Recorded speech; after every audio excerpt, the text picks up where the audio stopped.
Tycker du det är kallt hemma eller luktar det instängt? Det finns ett noga uttänkt system som både ser till att din lägenhet värms upp och ventileras. Men för att det ska fungera som det är tänkt så finns det några saker som du som boende behöver göra. Runt om fönstren finns det ventiler där luft utifrån ska strömma in. Luften värms upp av elementen och under fönstren och sprids sedan ut till lägenheten till de öppna frånluftsventilerna i badrum och kök. Stänger man ventilerna förstör man systemet. Luften värms inte upp som den ska och lägenheten blir kvav.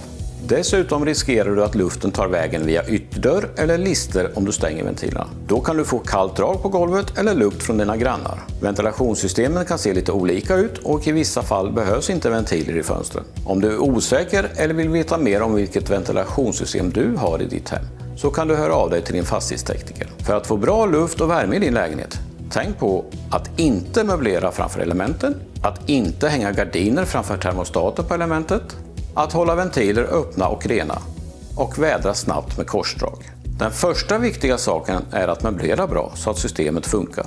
Ställ därför inga möbler direkt emot elementen. Lämna minst 30 cm mellan element och möbler. Sådär! Nu kan värmen stiga och luften värmas upp. I ändan på elementet finns en termostat som känner av om temperaturen behöver höjas eller sänkas. Häng inte gardiner framför termostaten, för då känner den inte av temperaturen. Ventilerna kan se olika ut. Det finns de där man drar en knapp åt sidan, de man ska vrida på och ibland drar man ett snöre. Det finns olika helt enkelt, men det är samma principer som gäller. Ventilerna måste hållas öppna och vara rena för att fungera.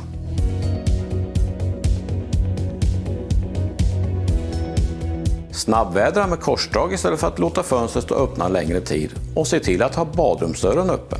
Framför allt efter bad eller dusch. Om du fortfarande tycker att det är kallt trots att du har följt råden ovan kan du mäta temperaturen. Mät temperaturen mitt i rummet, ungefär en halv meter över golvet. Om temperaturen är under 20 grader flera dagar i rad, då kan du göra en felanmälan via hemappen eller mina sidor så kommer vi att undersöka din lägenhet. Vi strävar efter att temperaturen i din lägenhet ska ligga mellan 20 till 21 grader, dock lägst 18 grader.